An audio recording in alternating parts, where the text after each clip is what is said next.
Com os olhos fechados no seu lugar. Espírito Santo, nós dependemos totalmente de Ti. Nada podemos se não for através da Tua intervenção e do Teu sobrenatural neste lugar. Cada pessoa que está aqui, cada homem, cada mulher, cada jovem, cada criança, Tu conheces, Senhor. E cremos, Senhor, nesta manhã, que o Senhor não faz nada por acaso, Senhor. Sempre há um propósito do Senhor. Espírito Santo de Deus nos dirige em tudo. Cada palavra que flui desse altar, que não venha de mim, mas venha do Teu trono, Senhor, para ministrar os nossos corações, Pai. Que seja uma manhã linda, porque o Senhor se faz presente. A Tua presença neste lugar é a presença mais sublime, mais importante, mais excelsa é a Tua presença, Senhor. Espírito Santo de Deus, leva-nos ao lugar aonde o Senhor quer nos levar nesta manhã. Tem corações aqui que pedem uma resposta, uma palavra Tua. Espírito Santo de Deus, que esta manhã seja a resposta na vida de muitas pessoas aqui. Espírito Santo de Deus, há corações ansiosos, que esta manhã seja uma manhã onde, ó Deus, a Tua paz, o Teu refrigério, o Teu gozo, Senhor, invada corações aqui, Senhor. Faz, Senhor, Tu tens a liberdade neste lugar. Eu não quero Te atrapalhar em nada. Nós oramos a Ti, Senhor, em nome de Jesus. Amém. Deixa eu dizer uma coisa para você. Às vezes a gente fala assim: olha, você está no lugar certo, na hora certa, com a pessoa certa, né? Já ouvimos aqui várias vezes. Mas se isso não descer ao meu e ao seu coração, você vai entrar e sair do mesmo jeito que você chegou. Eu não posso fazer nada por você, a não ser que Deus me dê uma palavra para entregar para a sua vida. Mas a minha presença não é a presença mais importante nesse lugar, e nem a sua. O hino que nós cantamos aqui, que o irmão cantou aqui, por causa dele, é Ele, por Ele, para Ele, são todas as coisas. E eu não sei como você chegou aqui hoje, mas você está aqui. Mas eu sei como você pode sair daqui, porque Ele está aqui. E Ele é tudo o que eu e você precisamos. Tudo o que eu e você precisamos, Ele tem para dar para a minha vida e para a sua vida. E fé não é eu receber tudo o que eu peço. Fé é eu, mesmo não recebendo o que eu peço, mas eu continuar acreditando que Ele sempre tem o melhor para mim. Porque se fé for receber tudo que você pede, nós vamos destruir a nossa vida. Você não vai dar algo para uma criança que ela não tem capacidade de governar, de dirigir, porque ela vai destruir. Tem certas coisas que Deus ainda não te entregou, porque você ainda não tem capacidade de administrar aquilo que Ele quer entregar para você. Porque se Ele te entrega agora, Ele estraga você. E a Bíblia diz que tudo no tempo do Senhor se fez formoso. E que este culto, a tua expectativa, não seja na minha vida, mas seja nele.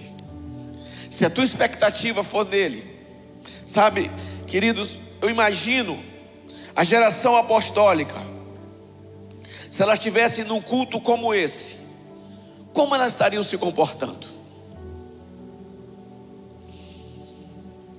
Paulo pregando, ou conjecturar Pedro, Tiago, João ouvindo, como eles se comportariam? Será que no meu coração e no seu coração existe a mesma paixão, a mesma chama incandescente que havia no coração daqueles homens, que eles morriam pelo Evangelho e morreram pelo Evangelho? Nada parou aquela geração, gente. Nem o maior império da época parou Pedro, João, Paulo, Tiago. Porque eles não caminhavam no natural, eles caminhavam no sobrenatural.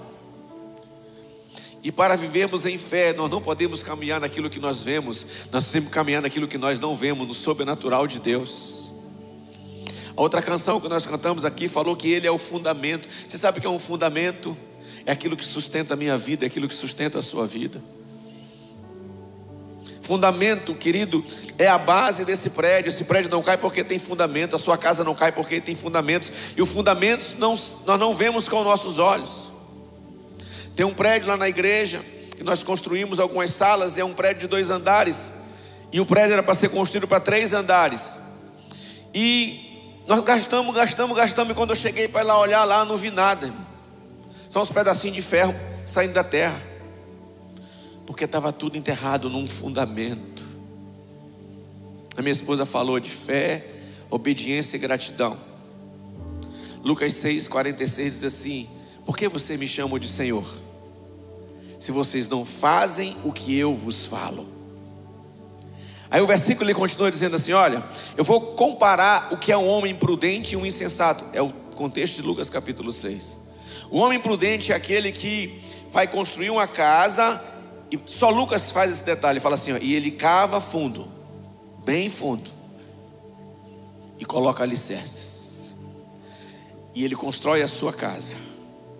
E vem a chuva, e vem o vento, e vem os rios, tempestades, e bate com grande ímpeto, e ela não cai, porque tinha o quê? Fundamento. Mas aquele que ouve e não as pratica, e sabe de quem é essa escolha? Minha e sua. Compará-lo-ei a um homem insensato, que edificou a sua casa e não cavou fundo. E quando vem a tempestade, interessante que vem chuva, pressão de cima para baixo, vem ventos, pressão nas laterais, sobem as águas, pressão de baixo para cima, pressão de tudo que é lado, e a casa caiu porque não tinha fundamento. Sabe o que vai me manter de pé em meio à minha corrida, da minha carreira, da minha vida? O meu fundamento. E Pedro, quando fala de fundamento em Atos capítulo 3, fala assim: olha, ele é a pedra angular. O mesmo Pedro na sua carta, ele diz assim: olha, ele é a rocha eterna. Eu não sei que circunstância você está vivendo, mas se ele for o fundamento da sua vida, ninguém, absolutamente ninguém vai destruir aquilo que ele tem para você. Nada. Deixa eu dizer uma coisa para você. Independente de circunstâncias da sua vida, ame a Deus de todo o seu coração. E o amar a Deus, 1 João capítulo 3, versículo 18, se eu não me engano, não é baseado em palavras, mas em atitudes. Como eu vivo demonstra o tamanho da minha fidelidade, do meu amor a Deus. E é vocês aqui na América, eu não vivo aqui. A vida de vocês é um corre-corre. O Felipe falou isso ontem. Vocês correm para lá, correm para cá para ir trabalhar, pega meia hora, 40 minutos de carro e volta, vai e volta. Nós temos a gente no Brasil, nosso estilo de vida é diferente. Aqui a maioria não almoça em casa, não é verdade? Só vem jantar em casa porque o trabalho é longe. E vocês aqui enfrentam muitos desafios que são diferentes para nós do Brasil, mas não deixam de ser desafios.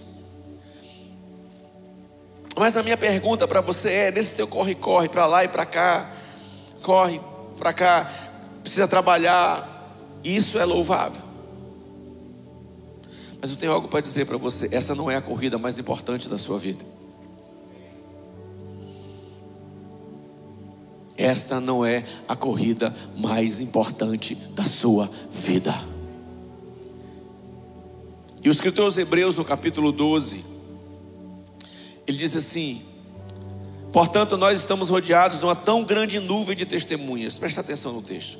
Livremos de tudo o que nos atrapalha, do pecado que tão de perto nos envolve, e corramos com perseverança a corrida proposta para nós, tendo os olhos fitos em Jesus, autor e consumador da nossa fé, que pela alegria que lhe fora proposta, suportou a cruz, desprezando a vergonha, assentou-se à direita do trono de Deus. Pensem bem naquele que suportou tal oposição dos pecadores contra si mesmo, para que vocês não se cansem e nem se desanimem. A NVT diz assim: livremos de todo o peso que nos torna vagarosos, livremos de tudo aquilo que nos embaraça, que nos prende. Sabe, queridos, quando eu olho a carta aos Hebreus, e é muito importante a gente saber o contexto dessa carta, porque quando eu entendo o contexto, qual o motivo que essa carta foi escrita, mais facilmente eu aprendo as verdades que são trazidas para o meu coração. A carta aos Hebreus, ela foi escrita com um propósito. Eram judeus que tinham se convertido ao cristianismo e eles eram pressionados a retrocederem na sua fé. Tanto pelos romanos como os judeus que não tinham se convertido, eram pressão sobre eles para quê? Para que eles abandonassem o cristianismo e voltassem às suas velhas práticas. Então, quando você olha cada capítulo do escritor aos Hebreus, do livro de Hebreus, quando você olha cada detalhe dos heróis da fé, de tudo, há um propósito. Qual é? Não retroceda. Termine a corrida que foi proposta para você.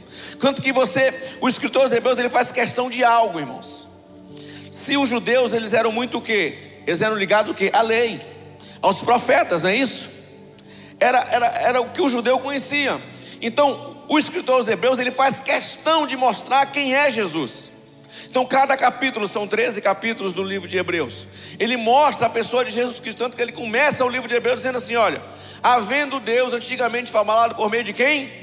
Dos profetas, porque eles sabiam que os profetas tinham falado, eles tinham profetizado a respeito do Messias, mas nesses últimos dias tem falado através de seu Filho Jesus. Mas ele não só fala isso, ele dá alguns detalhes interessantes, que ele fala assim: olha, ele é o resplendor da glória de Deus, ele é a expressão exata de Deus, e através dele todas as coisas foram efetuadas. Então o escritor aos Hebreus, ao começar a carta, para mostrar para aquelas pessoas que estavam sendo pressionadas, ele fala: olha, tudo foi criado por ele, ele é a expressão exata de Deus, ele é o resplendor da glória de Deus. Quando ele chega no capítulo 2, ele fala assim: olha, ele é o autor de tão grande salvação. Quando ele chega no capítulo 3, o escritor aos Hebreus fala assim: olha, ele é maior do que Moisés, porque eles conheciam a lei de Moisés, então estávamos acostumados com a lei. Aí o escritor aos Hebreus faz questão de dizer: olha, esse que eu estou falando é muito maior do que Moisés. Quando ele chega no capítulo 4, ele fala assim: olha, ele é o grande sumo sacerdote. No capítulo 5, ele é a fonte da salvação eterna. No capítulo 6, ele é a esperança que nos é proposta. No capítulo 7, quando você pega o capítulo 7, aquele povo era muito acostumado com o quê? Com sacrifício de animais. Você pega o capítulo 7 e o escritor fala assim: olha, antigamente, o sumo sacerdote da antiga aliança, ele fazia dia após dia sacrifício de animais em expiação do pecado. Isso está no contexto do capítulo 7. Mas ele tinha que fazer expiação pelo pecado dele e pelo pecado das outras pessoas. Aí ele fala assim: mas quando vem Jesus, aquele que é o sacerdote eterno, não precisa mais fazer sacrifício, porque nele todos os sacrifícios são através dele. Eu não preciso mais voltar às velhas práticas do sacrifício de animais, porque Cristo sobrepõe todas essas coisas. No capítulo 8 ele é a nova aliança. No capítulo 9 não necessita mais derramamento de sangue de animais, porque o sacrifício dele, ele derramou seu sangue uma vez por todas. No capítulo 10 ele é o sacrifício definitivo. No capítulo 11 você vê a definição como ninguém do que é fé, que é o firme fundamento das coisas que nós não vemos, daquilo que nós esperamos. Preste atenção, não é algo que é variável, é o firme fundamento, é convicção, é certeza, irmão. E a fé é o andar por aquilo que eu não vejo, a certeza do que aquilo que eu não estou vendo, mas a convicção no meu coração, não é a dúvida que isso vai acontecer. Se isso não descer ao seu coração, querido, a tua vida cristã vai ser muito aquém daquilo que Deus quer ministrar ao seu coração, daquilo que você quer viver. Se você não crer nesta palavra para a sua vida, a tua vida cristã não vai ser uma mera vida religiosa. De hipocrisia, irmão, não tem vida. Você vai ser uma pessoa aqui, na sua casa você vai ser outra pessoa, no seu trabalho você vai ser outra pessoa. Nós não vivemos por aquilo que nós vemos, nós vivemos por fé em Cristo Jesus. E a fé é a certeza, não é a dúvida, é a convicção. Se aquilo que Deus prometeu para você, querido, ainda não aconteceu, porque ainda não chegou o tempo, vai acontecer, porque Ele não é homem para que minta, nem filho do homem para que se arrependa. Se Ele falou, vai se cumprir. O capítulo 13, ele faz questão de declarar: olha, esse mesmo Jesus, Ele é o mesmo ontem, hoje e eternamente. E quando chega no versículo 22, ele fala assim: olha, e essa carta para vocês é uma carta de exortação, para que vocês continuem firmes na corrida que ao qual vocês se engajaram a correr. Esse é o contexto do livro de Hebreus. A carta nos mostra que Jesus é o cumprimento de todo o sacrifício. A carta nos mostra que é o cumprimento de todo o sacerdócio, que Ele é superior a tudo, que Ele estava acostumado com a antiga aliança. Esta é o contexto da carta aos Hebreus. Aí quando nós chegamos no capítulo 12, você vai ver que o autor ele compara a vida cristã a uma corrida. E se você olhar as últimas palavras de Paulo em 2 Timóteo capítulo 4, ele sabia que ele estava para partir assim: olha, eu combati o bom combate, acabei o quê? A carreira e guardei a fé. Agora me está reservada a coroa da justiça, não somente a mim, mas a todos aqueles que amam a sua volta. Ele compara o quê? A vida cristã a uma corrida. Nós estamos correndo, irmãos. Para mim começou em 92, eu não sei o dia que começou para você, mas hoje eu quero estar o meu relacionamento mais firme com Ele do que quando eu comecei. Se não estiver dessa maneira, querido, eu estou fracassando na minha vida ministerial, na minha vida espiritual. Eu não posso ser uma pessoa nesse altar e ser outra pessoa dentro da minha casa com a minha esposa. Isso não é vida cristã, isso é hipocrisia, isso é religiosidade, isso é farisaísmo. Eu preciso ser o homem desse altar, eu preciso ser dentro da minha casa. Eu preciso ser o homem desse altar, eu preciso ser o pai para as minhas filhas, o avô para os meus netos. Se eu não for esse homem, a minha vida cristã é falsa, é fake. Há uma corrida que foi proposta, Paulo também, ele fala isso em 1 Coríntios capítulo 9, versículo 24. Vocês não sabem que todos que correm no estádio, apenas um ganha o prêmio? Corram de tal maneira que alcancem o prêmio. Temos os que competem, todos submetem a um treinamento, mas nem todos ganham, nem todos são vencedores. Mas ele fala assim: olha, mas há uma corrida que dura para sempre, aonde ganharemos uma coroa que é incorruptível. É essa corrida que o escritor aos Hebreus está dizendo: não pare de correr, continue a tua corrida, continue. Esse é o contexto desse capítulo, irmãos. A grande pergunta é, eu sei que tem pessoas aqui assim, nós começamos a corrida. Se você conhece algumas pessoas que pararam no meio do caminho, que retrocederam, agora a minha pergunta é para mim e para você: e nós? Como nós estamos correndo essa corrida que nos foi proposta? Não foi proposta por homens, não. Quem te chamou não foi homens, quem me chamou não foi homens, irmãos. Quem me chamou foi o Senhor. Quem te chama para correr é Ele. Quem vai correr junto com você é Ele. Quem vai sustentar você é Ele. Quem vai te levantar é Ele. Em momentos em que nem palavras soam dos nossos lábios, muitas vezes em aflições do nosso coração, quem vai te sustentar é Ele. Quem vai te levantar é Ele. Quem vai acrescentar é Ele. Se Ele for o fundamento da minha vida. Se o fundamento da minha vida não for o irmão, não for o meu patrão, não for o cara que é rico, não. Se Ele for o fundamento da minha vida, Ele vai me sustentar, Ele vai me guardar, porque é uma promessa dEle: eu estarei com vocês todos os dias da vossa vida. Respira fundo aí assim no teu lugar. Sabe o que significa? Você está vivo. Sabe o que eu sei? A tua história não acabou. Ele ainda continua escrevendo a tua história. Aleluia! E o sim, o amém vem dele. Mas quando olhamos o capítulo 12, o texto em que eu li, ele diz assim: que estamos rodeados de uma tão grande nuvem de testemunhas. A testemunhas é aquelas pessoas que estão no capítulo 11, eu vou te explicar já já. Vamos olhar para os escritores hebreus como o nosso treinador, como se estivesse correndo uma corrida. Alguém que corre aqui corrida, maratona, ou a senhora corre? Quem mais? Alguém? Poucas pessoas. Para uma corrida, irmãos, você tem que preparar, ter o tênis certo, tem que ter a roupa certa, tem que ser tudo preparado certinho, não é verdade? Porque qualquer coisa, se o sapato apertar, na hora não dói, mas durante a corrida começa a doer, você não consegue parar, começa a machucar. Então, eu tenho um preparo para correr. E tem coisas que vão prejudicar a minha vida nessa corrida que eu estou fazendo. A vida espiritual é a mesma coisa. E ele, como um treinador para a nossa vida, ele começa logo dizendo assim: olha, primeira coisa, deixa todo embaraço. Sabe o que é embaraço? Não é pecado, mas embaraço é aquilo que vai te levar a pecar. Sabe o que é embaraço? É aquilo que vai levar você a esfriar na sua fé cristã. Sabe o que é embaraço? É aquilo que lá na frente vai fazer você abandonar aquilo que Deus tem para a sua vida. Isso é embaraço para você.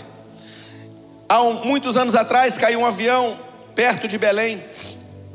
Ele saiu de Marabá para Belém, é mais ou menos uma hora e pouquinho de voo. Na hora de colocarem o grau no relógio do avião, isso tem mais de 30 anos atrás, eles botaram num grau errado a direção do avião, e eles não perceberam. E o avião, paulatinamente, ele foi saindo da sua rota, até se distanciar, e eles ficarem totalmente perdidos dentro da selva amazônica. Por quê? Eles começaram devagarzinho, te tirando, saindo da rota, daquilo que estava como destino final para a vida, para aquele avião chegar. Cuidado com as coisas que tiram você do propósito de Deus, porque o final pode ser uma tragédia para a sua vida. E tem coisas que não tem como voltar atrás. Tem coisas que você pode voltar atrás, mas tem coisas que não tem como você voltar atrás. Eu conheço homens, quando eu me converti, que eram cheios do Espírito Santo de Deus, um ministério tremendo da vida dele, uma família abençoada em Capanema, por uma decisão errada, sem pensar, no momento de cabeça quente. Cuidado com as decisões na hora que você tiver com a sua cabeça quente. Ele tomou a decisão: vou me embora de Capanema, eu vou para Belém, eu vou ganhar dinheiro, eu vou trabalhar. Abriu mão daquilo que ele tinha de mais precioso na vida dele, que era o ministério que Deus tinha dado para ele. Sabe o que aconteceu com ele? Perdeu a família, ele traiu a esposa traiu ele, voltou à prática antiga, se meteu com droga, com bebida, tudo. Acabou a vida dele. Ele voltou, é verdade, mas o estrago já tinha sido feito. A esposa dele já estava com outro marido, ele já está com outra mulher, os filhos dele já estão sendo criados por outro. Por quê? Saiu da rota. Cuidado com os embaraços para a sua vida. Cuidado com as amizades que você coloca dentro da sua casa. Cuidado com as mesas e locais que você frequenta. Sabe, irmão, tem homens casados aqui, levanta a mão. E mulheres casadas, homens e mulheres casadas, levanta a mão. Você ama sua esposa, você ama o seu marido. Você ficaria num local onde alguém estivesse falando mal da sua esposa, do seu esposo, você ficaria? E como às vezes a gente fica no local onde o Espírito Santo de Deus está sendo entristecido, e nós estamos fazendo parte dessa mesa, nós estamos fazendo parte dessa conversa. Cuidado com os embaraços, amizades, cuidado. Ele continua dizendo: cuidado com o pecado que tão de perto nos rodeia. Irmão, o pecado tem nome. Pecado tem nome. E se você não confessa o pecado, você continua com ele. A Bíblia diz: aquele que confessa aí, deixa, alcança a misericórdia. E o deixar é uma decisão sua. O deixar é você fugir. O deixar é você não fazer parte mais, irmãos. Se tem áreas da sua vida em que você é mais fragilizado, fuja delas. A Bíblia manda fugir da prostituição, a Bíblia manda fugir de toda aparência do mal. Por quê? Porque nós somos de carne, irmãos. Tem uma natureza viva aqui dentro. A nossa identidade foi trocada, mas a nossa natureza não. Ela continua viva para te puxar para trás, para destruir a sua vida. Se quer cumprir a corrida que Ele propôs para você, primeiro, deixa o embaraço. Segundo, deixa o pecado que tão de perto nos rodeia. Aí você pode dizer assim: pastor, mas nós estamos no período da graça, é só eu pedir perdão. Irmão, se você pensa dessa maneira, você nunca teve um encontro com Jesus. A graça de Deus não é uma graça barata. A graça de Deus é uma graça que transforma a vida do homem. A graça de Deus muda a tua história, muda a sua vida. Se você olhar a carta de Paulo aos Romanos, que é uma das cartas mais profundas teológicas, no capítulo 1, Paulo está dizendo assim: olha, os gentios pecaram, você é aquela lista de pecados. E Paulo dá uma característica especial: não somente aqueles que fazem essas coisas, mas aqueles que consentem, ou seja, aqueles que sentem à mesa, aqueles que participam, têm a mesma condenação. Quem são os gentios? Seríamos nós se vivêssemos naquela época, aqueles que não eram judeus. Ele fala: olha, os gentios pecaram, é o capítulo 1. Mas no capítulo 2 fala assim: mas os judeus pecaram também. Aí quando ele chega no capítulo 3 ele fala assim: olha, todos pecaram. Aí quando chega no capítulo 4, que é o tema central da carta de Paulo aos Romanos, que é a justificação, ele fala assim: olha, os gentios, os judeus, todos pecaram por causa da semente adâmica. Mas quando ele chega no capítulo 4, ele fala assim: olha, mas nós somos justificados através de Cristo Jesus. Eu sou declarado justo por causa do sacrifício eterno da cruz para minha vida. E lá em Hebreus capítulo 10 está escrito: e dos teus pecados eu não me lembrarei jamais. Aí quando chega no capítulo 5 de Romanos, ele fala assim: olha, e essa justificação faz com que eu tenha paz com Deus e o amor dele seja derramado no meu coração. Aí quando chega no capítulo 6, ele fala assim: olha, nós vamos pecar então para que abunde a graça? Aí ele fala: não, nós já estamos mortos para o pecado. Nós não queremos pecar mais. O que habita na minha vida é o Espírito Santo de Deus, e Ele é santo. Eu não vou viver na prática do pecado para que abunde a graça. Eu já morri pelo pecado, porque eu sou nova criatura em Cristo Jesus, revestido do novo homem que segundo Deus é criado em verdadeira justiça e santidade. Aleluia! A terceira instrução do corredor, e eu estou correndo também, ele fala assim: olha, corra com paciência. E muitas vezes a palavra paciência, o significado dela é de maneira errada. Não é uma paciência passiva, de eu parar, ficar sentado e esperar, não. É algo: eu vou continuar, eu vou permanecer, eu vou correr, eu não vou ficar parado. É uma determinação que não se apressa, mas eu não vou me acomodar. Eu vou continuar a corrida, porque eu sei quem me chamou, eu sei quem me comissionou, eu sei quem está comigo. Eu não vou parar, eu vou até o fim. Os obstáculos não vão me intimidar, as dificuldades não vão me intimidar, as adversidades não vão fazer eu perder a esperança, porque a esperança, o Hebreus diz que é como âncora da minha alma, segura e firme, que penetra o mais profundo lá do íntimo do Santo dos Santos. Aonde Jesus penetrou, eu posso penetrar lá. Aleluia, sabe por quê? O véu do santuário se rasgou. Eu não preciso de um sumo sacerdote, eu posso adentrar ao mais profundo, o santo dos santos, aonde muda a minha vida. Aleluia!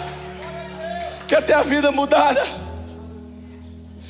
É a próxima instrução: olhando para Jesus, autor e consumador da minha fé.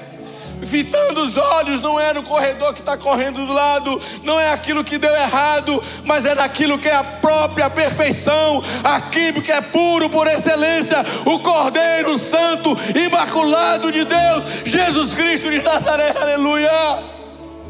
Olhando para Ele, olhando para Jesus, aleluia. A outra instrução que Ele nos dá: não pare, corra com perseverança. Interessante que, como a Bíblia é tremenda, a última palavra, a corrida do versículo 1, a palavra no original é a palavra agon, da onde deriva a palavra agonia.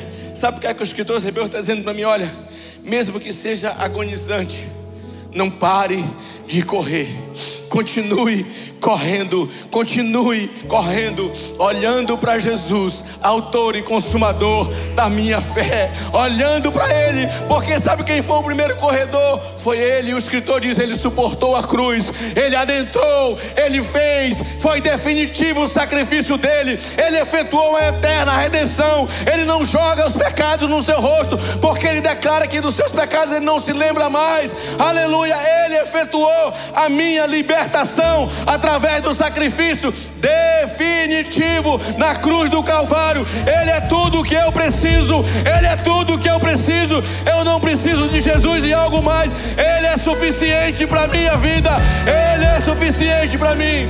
Aleluia. Pastor, qual a mensagem prática dessa mensagem para a minha vida? Eu vou dizer para você: a minha corrida, ela é o fruto da minha experiência com Deus. Vou repetir para você: a minha carreira, a minha corrida, ela é o fruto da minha experiência com Deus. Presta atenção. Ela é o fruto da minha experiência com Deus, que é discernida pelo Espírito Santo, e ela é efetuada através da fé em Cristo Jesus. Vou repetir para você. Quando Abraão, Hebreus capítulo 11, versículo 8, diz assim: pela fé Abraão obedeceu quando chamado, e foi para um lugar que devia receber por herança, e partiu sem saber para onde ia. Qual é o meu propósito, pastor? Onde Deus tem chamado você, onde Deus quer levar você. Se você está aqui, é porque Deus tem um compromisso com a sua vida, é porque Deus está chamando você. Talvez você esteja aqui hoje porque alguém te convidou, alguém insistiu, mas você verdadeiramente está aqui porque o Espírito Santo de Deus te trouxe a este lugar para falar e ministrar o seu coração. Aleluia. O entendimento para a minha vida, o meu propósito, ele é discernido pela fé, mas ele é discernido pelo Espírito, mas ele é praticado pela fé. Somos pastores há 23 anos. Quantos desafios nos enfrentamos? Eu lembro que nós já tínhamos convicção do chamado ministerial para a nossa vida. Deus já tinha falado comigo, Deus já tinha falado com a minha esposa, de maneiras diferentes, individuais e coletiva. E eu falei algo no dia que nós tivemos uma reunião em 2002, lá na nossa casa, numa sala, tinha um casal que tinha vindo ministrar um seminário em Capanema, de uma associação, e eles ficaram na segunda-feira em casa, e eles chegaram para nós e falou assim: Nazareno e Juliene, nós não viemos ministrar um seminário aqui, o maior propósito de estarmos aqui é que Deus está dizendo para vocês, que vocês iniciem, que nasça um trabalho aqui na sua casa. Eu calado estava, eu calado fiquei.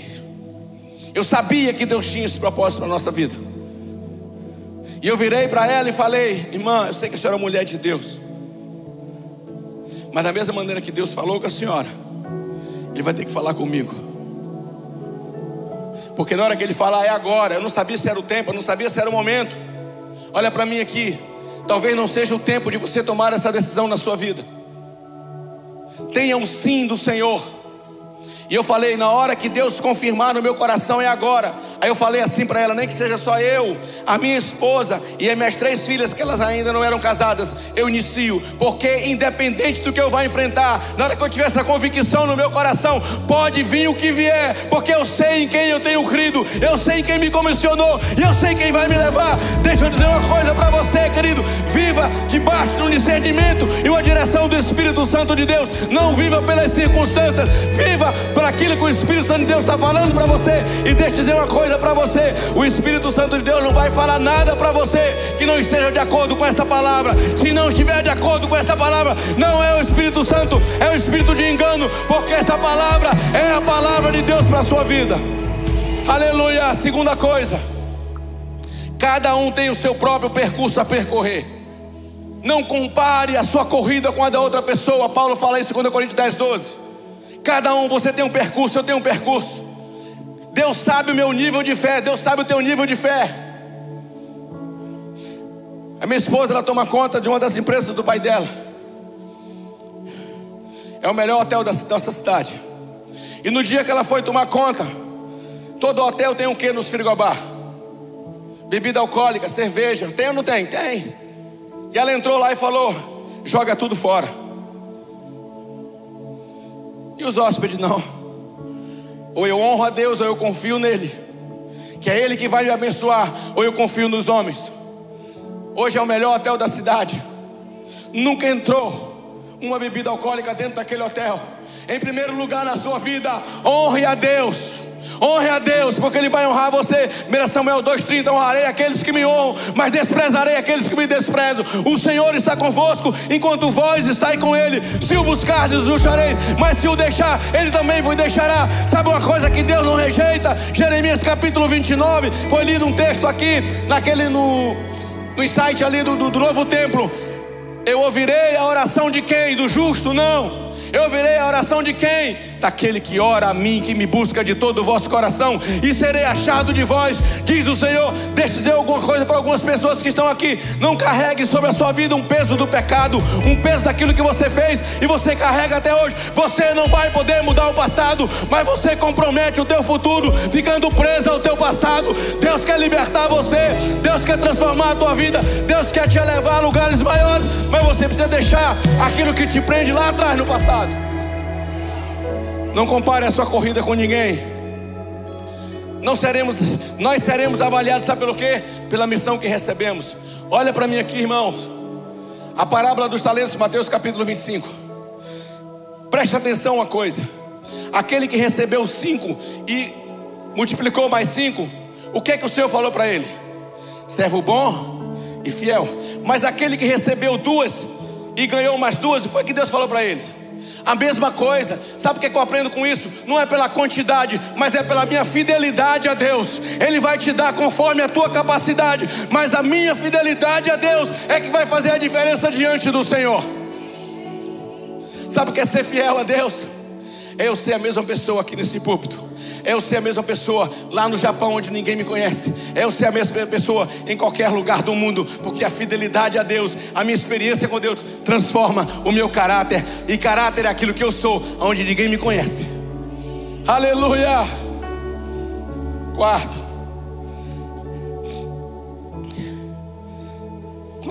eu queria que os homens, pais, homens casados, você ainda não é pai, mas você vai ser, fica de pé aí. Homens. Deixa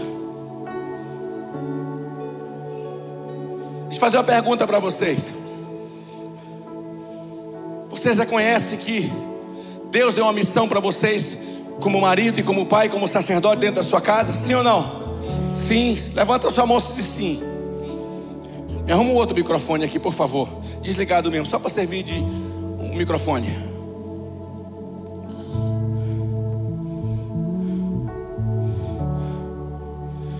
Sabe por que eu não posso comprometer a corrida?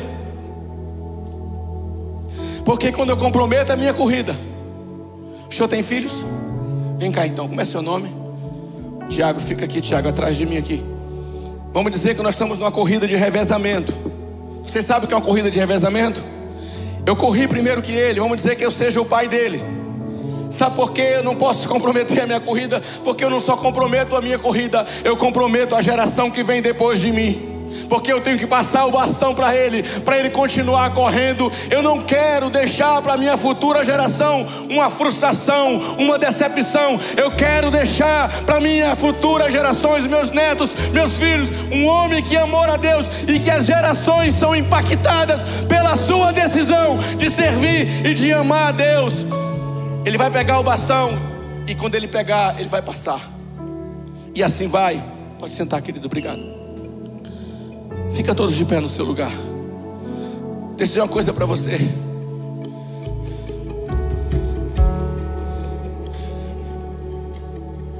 Há pessoas aqui que você hoje está aquém daquilo que você já foi em Cristo Jesus. Eu não estou aqui para te condenar, não, porque Jesus não veio para condenar o mundo, mas para salvar o mundo. Ele não veio para destruir, não, mas para redimir, para nos dar uma nova chance para cada um de nós. Nosso Deus é um Deus de oportunidade, primeira, segunda e terceira. E para essas pessoas e para a minha vida, eu quero saber o que eu dizer para você: a corrida não acabou. Você está vivo, você está aqui hoje em pé. Deus quer te levar a lugares que Ele te prometeu e ainda não foi. Sabe por quê? Por causa de decisões suas e embaraços que comprometeram a tua corrida e estão comprometendo a tua caminhada. E como profeta de Deus, eu venho para dizer para você nesta manhã, querido, hoje é um dia de recomeço. Mas deixa eu dizer uma coisa para você aqui, ó. Recomeço. Começar, qualquer um começa. Recomeço são para heróis. São homens de verdade que recomeçam. Sabe por quê? Para que eu possa recomeçar, eu tenho que admitir que eu errei. E muitas vezes o orgulho bate. Não, você não. A Bíblia diz que quando nós nos humilhamos diante dele, diante do Senhor, não é diante de mim, mas é diante dele, ele, no tempo dele, na hora dele, no momento certo, ele te exalta. Eu preciso reconhecer quem eu sou. E para encerrar, tem um versículo na Bíblia que eu amo muito. Está lá em João capítulo 6. João capítulo 6, ele é conhecido, e a minha esposa falou desse versículo, só que em Mateus, na multiplicação dos pães e dos peixes. E na multiplicação dos pães tem 5.000 homens para mulheres e crianças. E depois dali Jesus passa para o outro lado. Ele anda sobre as águas, se encontra com os discípulos. Uma multidão vem atrás dele, um local onde ele tinha multiplicado os pães e os peixes, e não o acham ali. Aí quando eles olham que só tinha um barco e viu que Jesus não estava ali, eles atravessam o barco e vão para o outro lado. Escuta o que eu vou te falar, preste atenção. Quando eles chegam do outro lado, quem começa a pregar? Quem começa a pregar, gente? Jesus. E ele começa a falar: aquele que não comer da minha carne e não beber do meu sangue, esse não tem parte comigo. O que é que ele está dizendo? Aquele que não tem relacionamento comigo, aquele que não estiver disposto a se negar a si mesmo, a receber o meu sacrifício, não tem parte comigo. Escute, tinha uma multidão. A Bíblia diz que eles disseram assim para Jesus. Era Jesus que estava pregando, não era Pedro, ninguém, era Jesus que estava pregando. Duro é de ouvir este homem. E o duro no original não é duro de entender, é duro de aceitar o que este homem está falando. Pode olhar o texto original se você quiser pesquisar. E a Bíblia diz que eles começaram a sair, um por um. Ficando só quantos? Os 12. Quando fica só os 12, Jesus se volta para os 12 e pergunta assim: vocês querem ir com eles também? Pode ir. Pedro faz uma das declarações mais lindas da Bíblia, para mim. Ele olha para Jesus. Eu imagino Pedro com aquele jeitão dele, olhando para Jesus e fala assim: para onde nós iremos? Só tu tens as palavras de vida eterna, e nós temos crido e reconhecido que tu és o Cristo enviado por Deus para nos salvar. Nós não temos para onde ir. Quem revelou isso a Pedro? O Espírito Santo de Deus. Aleluia. Eu quero orar por você. Nesta manhã, há pessoas aqui que você não abortou, mas você quase abortou a sua caminhada. Não importa o que aconteceu. E nesta manhã o Senhor te trouxe aqui para dizer assim: filho, filha, hoje é um dia de recomeço na sua vida. Hoje é uma nova estação para você viver. Aleluia. Talvez essa ministração todinha tenha sido para você, e você sabe disso. Eu quero orar pela sua vida, eu quero te abraçar, eu quero ministrar sobre a sua vida. Sai do seu lugar e vem aqui à frente em nome de Jesus. Pastor, eu vou ter que ir na frente. Vem, porque isso é para heróis, não é para covardes, são para heróis. Deus não chama, Deus não usa covardes, Deus usa os heróis. Sai do seu lugar correndo. Eu quero orar pela sua vida. Eu quero orar pela sua vida. Há um tempo que foi perdido, e hoje Deus está dizendo: eu vou acelerar esse tempo, eu vou mudar esse tempo na sua vida, e você vai ver o que eu vou fazer. Pode vir. Bom que você chegou até aqui. Eu espero que essa mensagem tenha falado com você de alguma forma. Fique ligado no nosso canal, que toda semana a gente tem novos conteúdos para você.